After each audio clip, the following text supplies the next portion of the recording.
Fantastic to be back here at the Pavilion Gardens, Buxton, following our sale yesterday, where we achieved an over 86% and climbing sale rate, and over 70% of the £50,000 and more cars also sold yesterday too.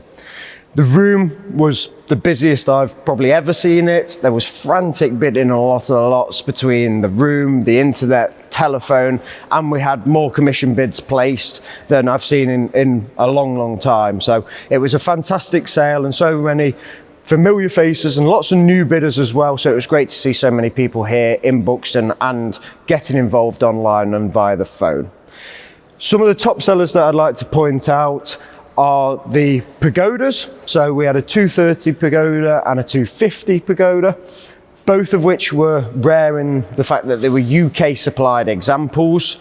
The 230 SL, that was an example with a striking colour scheme, which was sort of an ice blue with red leather interior, really nice colour scheme, and got lots of attention in the room, and that one sold well for just shy of £70,000. The 250 SL, again, UK supplied example, notably excellent mark restoration, and that one was fiercely competed between phone and room bidders, and in the end sold for just shy of £140,000. The DB6 Aston Martin, which was on the other end of the scale condition wise, and which some of my colleagues are currently packing up over there to send off to its new owner, and it's going to a new home in Europe. That one sold really well as well and achieved £76,500 in total. We had plenty of cars that sold over their top estimates, so I'll run through a few of those for you now. The first of which I'd like to highlight is the Bentley Continental GTC. So that one, again, we had telephone, room and commission interest. It was guided at 20 to 24 or 20 to 25 from memory, and achieved £29,500 or just over in total yesterday. Another example, staying with British classics, was the Triumph TR2. That one was, again, strong bidding, UK example, nice car, one I drove personally for the photography, and that one sold, again, way over the top estimate for a total of £19,125. Again, staying here in the UK, but a sort of different era of vehicle, is the Lagonda, which you may, it's actually left now, but it was behind me. The 2-litre Tourer.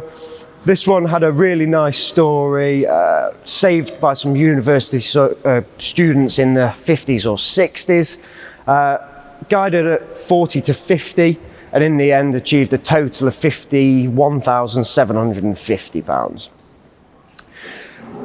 Back to the modern classics, the Lotus Elise, which was one of 50 commemorative versions for the Lotus Type 25 F1 car, the first monocoque F1 car produced, and of Jim Clark fame. And that one again sold really well, had low mileage, low ownership, another sad story with that one actually, but low ownership example, and that sold for a total of £20,250.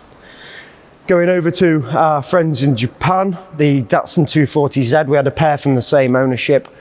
Both had lots of interest. I know my colleague James had plenty of phone calls in advance of the sale on both cars, and the blue example did notably well, far surpassing its top estimate and achieving for £15,975 in total.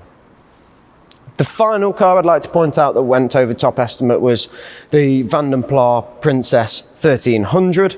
Again, 6 to 8 on the guide price, £10,700 approximately paid in total.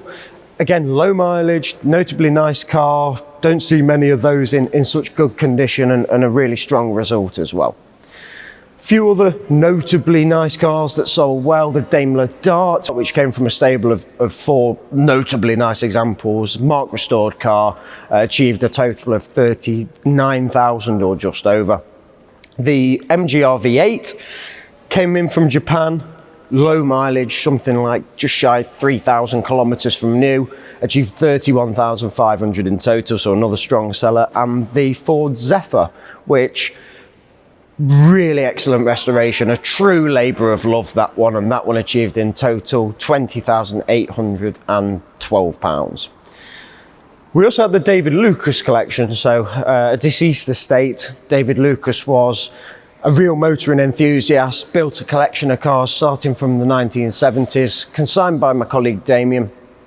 A real range of cars, but also he clearly had some favourites. There was more Gazelles than I think I've seen at one of our sales ever.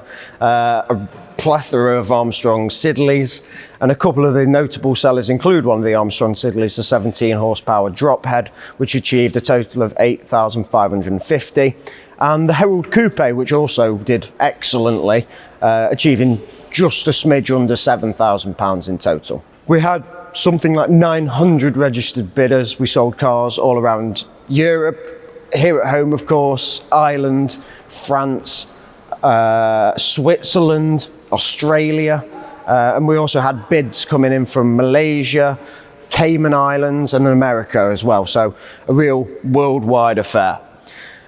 We will be back here at the Pavilion Gardens in Buxton in November. Before that, we have the Imperial War Museum auction in Duxford in October, the 9th of October that is, and we'll be back at the National Motorcycle Museum as well soon too. So if you have any vehicles that you'd like to consign to any of those auctions, or you want a bit of guidance on value, please get in touch with one of our team. You can do that on 01925 210035, or you can do it via email by emailing info@h&h.co.uk. Thanks again to all the people that came, viewed the cars on viewing day and sale day, participated in the auction, whether it was commission, telephone, internet, room bidding. It was really great to see so many people and such great sale results. Thanks to all our vendors as well, and hopefully we'll see you at another one of our sales very, very soon. Thank you.